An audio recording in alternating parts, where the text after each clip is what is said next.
not even close, just leave it alone. I'm Michael Jordan, I play for the team I own. And we're back, ladies and gentlemen, after a brief break. We have a new setup now. We lost a member of our crew, but we're back. It's okay, we're still rolling here. We're still here with Eboni Lacey, Identity of She, and we were talking corporate on the other side. So now we want to talk a little bit about the entrepreneurial path and the difficulties and the challenges you face in that realm. So talk a little bit about that. Okay.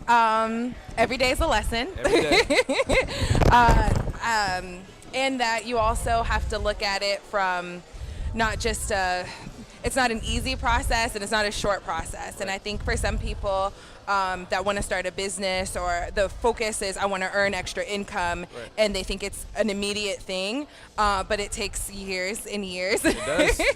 It's this October marks 4 years, and I didn't know how many years and years it would take. Yeah, because I'm still in the beginning stages. Yeah. And so we were kind of talking off camera. Mm-hmm. Some days it's better to be in corporate. Some days it's better to be an entrepreneur. This is true, right? yeah. It just kind of depends on what's going on. So, yeah. So just over your past 4 years, what do you prefer? Again, you're doing half and half. You know, like you said, 80 hours a week. So which one do you kind of prefer? And again, I know it's a week-to-week thing. Yeah, it's a week-to-week thing. Well, I will say that I appreciate that I'm fighting for my dream, and I appreciate that I'm working for my dream. So at least when I'm crying, when I'm screaming, when I'm yelling, when I'm happy, it's all about my stuff. It's all about something that I created. So I can appreciate that. I think that is what keeps me going.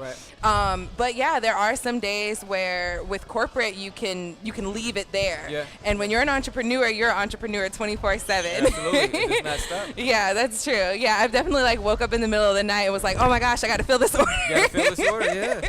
So yeah, that happens. So talk about, again, as we talked about being a minority woman in corporate, a minority woman in entrepreneurial world. Now, how does that, what kind of challenges do you face with that? Oh, gosh. There's a lot of challenges in being a minority in entrepreneurship. I think the biggest thing is that I know that my struggle is harder, and I feel okay with expressing that, but I know that for people that are not of color, they don't understand the difficulty. You know, they don't understand when I say, like, I'm self-funded. And I understand the difficulties in being a minority and just not having the resources that others do. And so it's a longer process, I feel, for people of color. You know, we still are struggling for equality in all aspects, and you definitely feel that in terms of business. In terms of being first to market too, one thing I've noticed is that for bigger companies, it's a lot easier for them to make stuff. It's a lot easier for them to make sayings on t-shirts and put it out there, and it has no meaning. And for me, like, every shirt that I have has a movement with it. So yeah, it's definitely a lot of difficulty. It's definitely a lot. And so let's just kind of use that to dovetail into why you started your business, the Identity of She. I think that's a great dovetail there. So go ahead and talk a little bit about that. Well, so when I first moved out here, I had a lot of difficulty getting let go of my job. Multiple times was a difficulty. Also being here, coming from Kansas City, which is a lot, there are a lot more black people out there. That was different, just not having black people around me. It was difficult. When I first moved here, I moved in Tempe. So I was around a lot of college kids and everything like that. And I was 23 when I moved out here, so I was still coming right out of college. But what I did was I had started a blog that was just kind of about understanding identity and just being okay with who I am, and also with allowing people to feel okay in their lifestyles and whatever it is that they do. And I think sometimes we need to remind ourselves that it's okay to be who you are. It's okay to be free in who you are. And that's what the Identity of She started as. My first articles were just about understanding my worth as a person. Telling myself I'm valuable, even though I may not look like women that we see in mainstream, even though I don't look like, the European standard of beauty, that I'm beautiful. So that was a lot of the beginning of the blog. And very early on, on, I had a lot of women that were like, I think what you're doing is great. Would you mind if I submit an article and not put my name on it? Is that okay? And I said, okay. And it turned into all kinds of topics, from women that have expressed their difficulties with understanding their sexuality to women that have expressed their rape and sexual assault stories. They've put that on the blog Anonymous, so it's been a lot of heavy content as far as fun, interesting stuff too. So you have a full spectrum, right? Yeah. So do you prefer? So it started as a blog, as you mentioned, right? So now it has kind of developed into clothing. Yeah. I know, because when I first met you, you had the whole booth, and I mean, it was did. like, you know what I mean? It's like, whoa, it's a lot. So what all is there? What all do you offer? Magazine also now. Let's talk a little bit about all of that. So after the blog, I really wanted to kind of expand the message. So I started putting words on clothes because it was to coincide with the blog. To say words like, I love myself and I love my body, or I really believe in equality. I believe in equal rights for all people, no matter your race, your religion, your color, your sexuality, your body.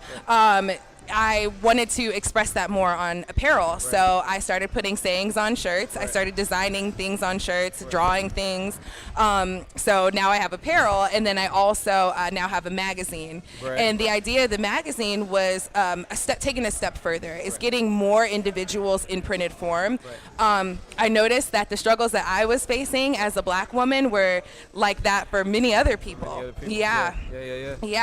So the magazine was about that. I was featured in that first issue, so shout out to Represent City Magazine. Shout out to Miss Opportunity as well. You guys, that was a great launch party there.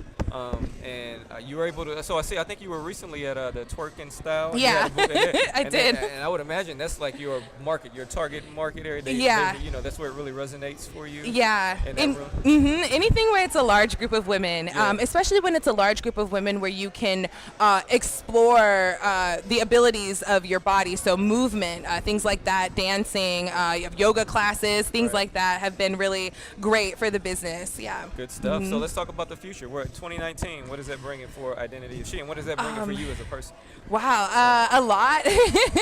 I'm really focusing now on just really expanding the message. So I started Superior Body. A lot of men had expressed that I should create something for men, that it's not just women that struggle with not feeling valuable. A lot of men struggle with it too, so I came up with Superior Body, which is an extension of body love. Just embracing that all bodies are superior, no matter what size the body is in, no matter what skin tone. So that's another thing that's I'm going to be expanding in 2019, or my men's line, Superior Body. As well as I'm starting a YouTube channel where I'm going to do more about commentary, to talk more about self-love, more about equality, corporate life, things that a lot of us face. So yeah, those are some of the things I'm looking forward to in 2019. It looks like you're going to have a great new year. And I'm hoping that we can definitely work out our collaborations and bring Panoramic Lifestyle and Identity of She together in some form or fashion. Let's tell the people where they can find you, your social media, your websites, all that stuff. Okay. Well, you can find me at The Identity of She. My website is theidentityofshe.com. And Instagram, Twitter, Facebook, and Pinterest is all The Identity of She. Identity of She. And if you're out in the community and you happen to see Eboni, she's very approachable.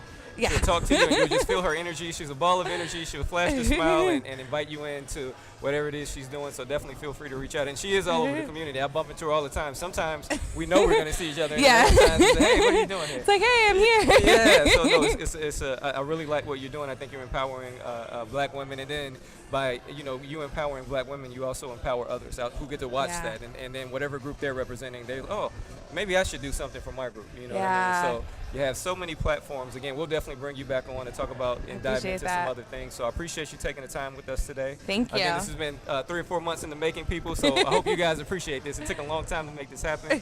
This is Eboni Lacey, Identity of She. I'm Mr. Jack Brickhouse. This is Panoramic Lifestyle VideoCast. Appreciate all the time you guys spend with us, and we'll see you guys next time. All right.